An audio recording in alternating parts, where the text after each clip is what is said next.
నమస్కారం. Vijay Devarakonda and Rashmika marriage తర్వాత release అయిన రణబాలి పోస్టర్ ఎలా అనిపించింది? రణబాలి పోస్టులో ఆయన సినిమాలు వేరండి. ఆయన వ్యక్తిగతంగా చేస్తున్న కొన్ని పనులు అంటే ఈ మధ్య 7-8 ఏళ్ల తర్వాత అంటే వాళ్ళు సుదీర్ఘ లవ్ తర్వాత మొన్న 26వ తారీఖున పెళ్లి చేసుకోవటం కొంచెం అట్టహాసంగా జరిగిన కొంచెం ప్రైవసీగా చేసుకున్నారండి. అంటే వాళ్ళు వ్యక్తిగతంగా చేసుకున్న విషయం కాబట్టి మనం ప్రశ్నించడానికి లేదు. కానీ ఇక్కడ పెళ్లి తర్వాత ఒక 14 రాష్ట్రాలకి స్వీట్స్ పంపించారు. అది చాలా గొప్ప విషయం. అలాగే 16 పెద్ద దేవాలయాల్లో అన్నదానం జరిపించారు. అది మాత్రం నేను చాలా గొప్ప విషయంగా చెప్పుకుంటున్నానండి. ఎందుకంటే వాళ్ళ పెళ్లిని సకల దేవతలు దీవించే విధంగా 16 పెద్ద దేవాలయాల్లో అన్నసంతర్పణ చేయటం, అలాగే 14 రాష్ట్రాలకి ట్రక్కుల్లో స్వీట్స్ పంపించడం అనేది ఇంతవరకు మన దేశంలో ఎవరో చేయలేదు కాబట్టి ఏం చేశాడని కాదు. కానీ ఏంటంటే ఈయన చాలా మంచి పని చేశాడని నేను చాలా గొప్పగా చెప్తున్నాను. వాళ్ళిద్దరి పెళ్లి కూడా అలాగే దేవతల ఆశీర్వాదంతో చాలా అన్యోన్యంగా ఉండాలని నేను కోరుకుంటున్నాను. అలాగే తర్వాత అంటే వాళ్ళ పెళ్లి తర్వాత రణబాలి వచ్చింది. రణబాలి లుక్ కూడా బాగానే ఉందండి.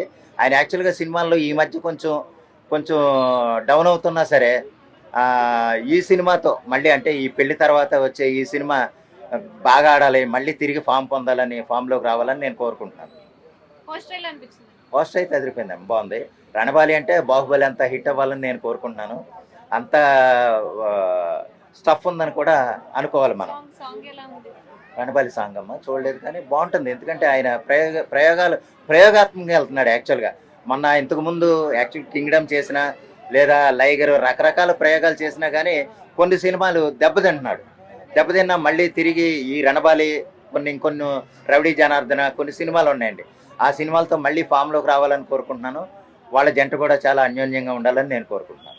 అయితే ఒక విషయం సార్, చెప్పండి. అడగొద్దు ఆల్రెడీ యూట్యూబ్ లో కొంతమంది జ్యోతిష్యులు ఉంటారు కదా, వాళ్ళు ఎప్పుడు విడిపోతారంటే అని క్వశ్చన్ మార్క్ పెట్టి అప్పుడే న్యూస్ ఇవ్వడం జరుగుతుంది. అది ఎంత వరకు కరెక్ట్ అనిపిస్తుంది? అది అస్సలు కరెక్ట్ కాదండి. వీళ్ళు జ్యోతిష్యులు నమ్మి ఇంకా నేల మీదే అంటే ఆకాశం ఎగురుతారేమో నాకు తెలియదు. కానీ మనం చాలామంది జ్యోతిష్కులు చెప్పడం, వాళ్ళ ఆ చెప్పినవి బెడిసి కొట్టడం కూడా మనం చూసాం. అంటే ఏదో కాంట్రవర్సీ చేయడానికో లేదా యూట్యూబ్లో రీల్స్ కోసమో లేకపోతే వ్యూస్ కోసమో ఆ విధంగా చేసి ఒక ప్రైవసీగా వాళ్ళు చేసుకున్న విధానాన్ని పబ్లిక్ చేసి దాని మీద ఊహాగానాలు రేకెత్తించే విధంగా డిబేట్లు పెట్టి అటువంటి ఒక జంట పరువు తీయొద్దని నేను కోరుకుంటున్నానండి. వాళ్ళు అలా చేసుకునేలాగుంటే వాళ్ళ బతికి ఎన్నో 15 అంతస్తులు బిల్డింగ్లు కట్టి లేకపోతే 50 అంతస్తులు బిల్డింగ్లు కట్టి చాలా గొప్పగా ఉండేవారు. వాళ్ళ బతికే వాళ్ళ స్థిరం లేకుండా ఇంకోళ్ళ బతుకుల గురించి జ్యోతిష్యాలు చెప్పడం అంటే నిజంగా అటువంటి వాటిని నమ్మకూడదండి. ఒక చదువుకునేవాడు అయితే కనుక నమ్మకూడదు. ఒక ఏలుముద్రవాడో లేకపోతే గాడిదలు కాసేవాడు గేదెలు కాసుకునేవాడు అయితే ఆ జ్యోతిష్యాలు నమ్మాలి. కానీ ఒక పద్ధతిగా చదువుకున్నవాడు అయితే నమ్మకూడదు అనేది నా ఉద్దేశం.